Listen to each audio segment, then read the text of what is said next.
Bien, y una fecha para recordar con el ánimo de que nunca más se repita. Hoy se cumplen 20 años del autogolpe del 5 de abril de 1992, día en que se implantó una de las más oscuras dictaduras en el Perú, un régimen que alcanzó niveles increíbles de corrupción, en el que se organizó una red que llegó a comprar periodistas y medios de comunicación enteros.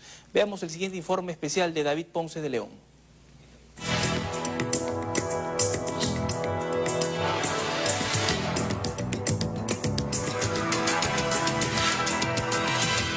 Chino presidente, chino presidente. Fue de noche, a oscuras, como amparándose bajo ese manto tenebroso y rubricar así un estilo que solo él lo superaría. Exactamente los relojes marcaban las 10:36 de la noche del domingo 5 de abril de 1992. Hace 20 años, y los diferentes canales de televisión difundían un súbito mensaje a la nación grabado horas antes. Como presidente de la República, he constatado directamente todas estas anomalías y me he sentido en la responsabilidad de asumir una actitud de excepción. Prensa, compadre.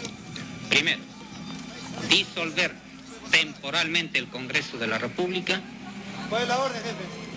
¿Puede estar algún senador? ¿No se puede? ¿Pueden estar los senadores? Segundo, reorganizar totalmente el Poder Judicial. No había terminado de hablar cuando decenas de tanques se desplazaban por las calles. Se había consumado uno de los actos más brutales contra la democracia. Disolvía el Congreso de la República, declaraba en reorganización el Poder Judicial, el Consejo Nacional de la Magistratura, la Contraloría General y el Tribunal de Garantías Constitucionales. De esta manera, imponía su denominado Gobierno de Emergencia y Reconstrucción Nacional. Mientras las Fuerzas Armadas tomaban el control de los principales medios de comunicación y cercaban la casa de los principales líderes políticos de oposición al régimen. Este recurso espurio, que le cambiaba el rostro al país, le entregaba un amanecer gris, con militares y policías en las calles y plazas. Era arrestado en su propio domicilio el presidente de la Cámara de Diputados, Roberto Ramírez del Villar, y arremetían contra el decano del Colegio de Abogados, Raúl Ferrero. Acá se retira. Soy el colegio de abogados. Entonces se va a su colegio de abogados. Yo soy el decano del colegio de abogados. Este es mi colegio. Y usted no me grite. Este es mi colegio. Yo soy la autoridad acá. No sea valiente. Suba, señor, suba. Suba al carro. Suba al carro. Ese que digo que yo soy el decano del colegio de abogados. Acá se retira. ¿Y qué se cayó usted? ¿Qué se cayó?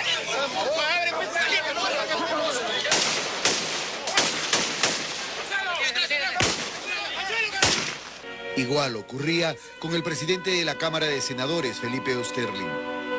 Yo estuve sujeto a detención domiciliaria durante una semana, que fue un acto vejatorio absolutamente innecesario.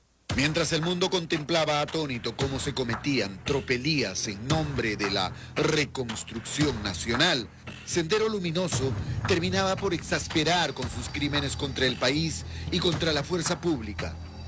La campaña oficial contra la partidocracia había calado en muchos ciudadanos. A esto se sumaba la creciente pobreza y el desempleo que le hacía concebir que despidiendo al Congreso habría dinero para aumentar, por ejemplo, los sueldos de los 200.000 maestros del país. Máximo San Román, primer vicepresidente de la República, que se hallaba en el extranjero, condenó de inmediato el golpe. El Congreso, reunido de forma clandestina, lo proclamó presidente constitucional. Pero las maniobras del fujimorismo lo dejaron al final solo. Alberto Fujimori y su Consejo de Ministros gobernaron el país mediante decretos, introduciendo un conjunto de leyes antiterroristas que vulneraron los más elementales derechos de los ciudadanos. Los civiles pasaron a ser juzgados por el fuero militar. Aparecieron los tribunales sin rostro. Se generalizó aún más el uso de la tortura contra los detenidos. Pocos meses después del golpe, Fujimori dotó al Servicio de Inteligencia Nacional de superpoderes y llegó a contar con 70.000 hombres y 600 millones de dólares de presupuesto. Ya antes, se había comenzado a producir una serie de asesinatos no reivindicados. Si no basta abrir el dossier de las tropelías del fujimorismo. en Barrios Altos. Fueron acribillados por desconocidos 15 personas, entre ellas un niño de 8 años. Con el tiempo, y según las investigaciones, las víctimas nunca fueron parte de Sendero Luminoso. El Grupo Colina, un escuadrón de la muerte que actuó calcando el estilo de operaciones de escuadrones de la muerte que parieron las dictaduras, era controlado por Montesinos, que tras el golpe aplastaría sin cesar contra todo tipo de opositores del régimen. 9 estudiantes y un profesor de la Universidad de La Cantuta fueron secuestrados, asesinados y quemados. El Grupo Colina registraba así, dentro de su expediente perverso, otra de sus barbaries. Este sería solo el inicio de una larga y tenebrosa cadena de crímenes y violaciones de los derechos humanos que habrían de quedar cubiertos bajo la amnistía decretada por Fujimori en 1995.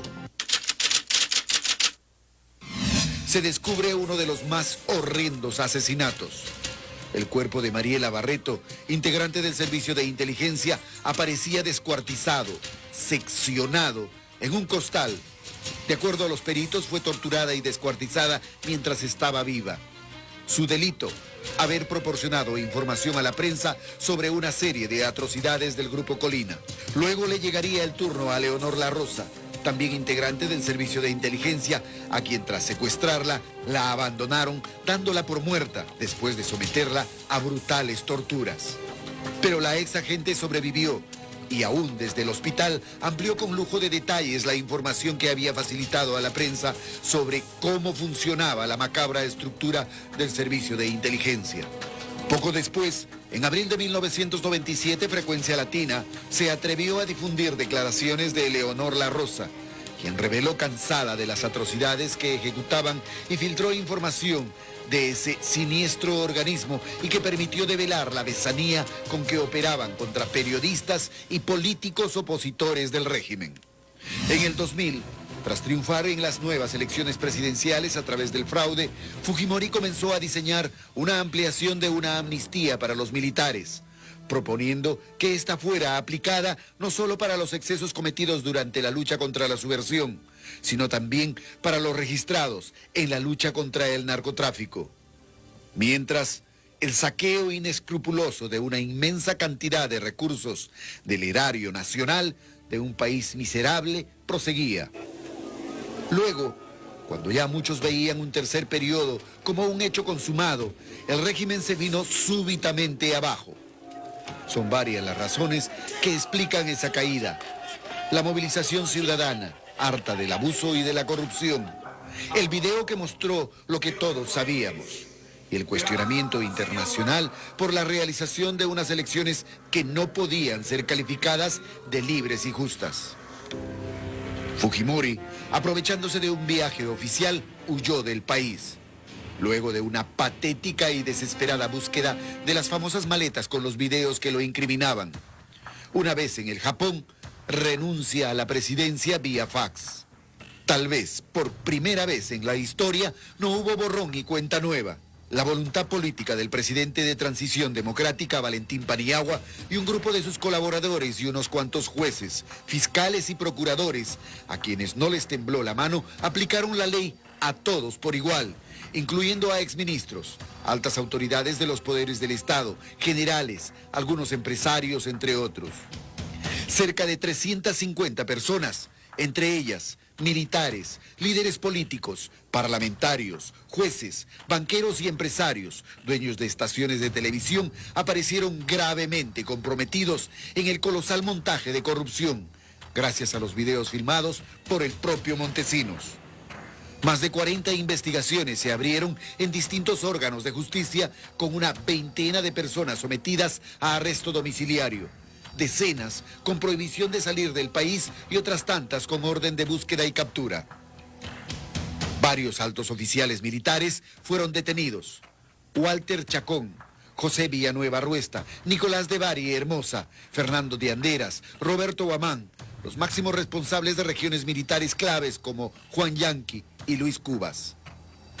15 años después, en el 2007, la Sala Penal Especial Suprema sentenció al gabinete ministerial que avaló el autogolpe quien fuera ministro del Interior, Juan Briones Dávila, condenado a 10 años de cárcel, mientras que Jaime Yoshiyama, Carlos Boloña, Absalón Vázquez y Víctor Joiguay, entre otros, a 4 años de prisión condicional. 2 decenios, acaso los más duros de nuestra historia republicana, concluía. Desde la elección de Alberto Fujimori, su autogolpe, la corrupción y el autoritarismo, pasando por la fuga a Japón, su renuncia por fax y el colapso del fujimorismo, es preciso saber, contabilizando como en un libro mercantil, los activos y los pasivos que deja esta situación. En el plano más alto de la política, el saldo es altamente negativo, con facturas por cancelar y una operación que jamás debe repetirse.